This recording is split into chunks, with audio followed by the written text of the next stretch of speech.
Okay, alright, here's your question. Sino ang hinahangaan mong tao sa buhay, buhay man o patay, at bakit mo siya hinahangaan? Uulitin ko, sino ang hinahangaan mong tao, buhay man o patay, at bakit mo siya hinahangaan? So, ang hinahangaan kong tao, walang iba kundi aking mama.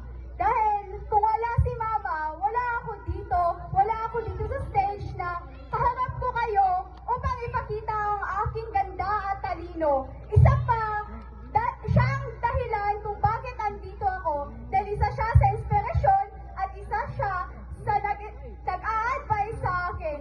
Kaya siya ang aking hinahangaan. Kung wala ako dito, kung wala si mama dito, wala akong maipapakita sa inyo. Andito ako upang maging isang inspirasyon sa kabataang takot na tumayo sa harapan ng maraming tao. And I thank you. Alright.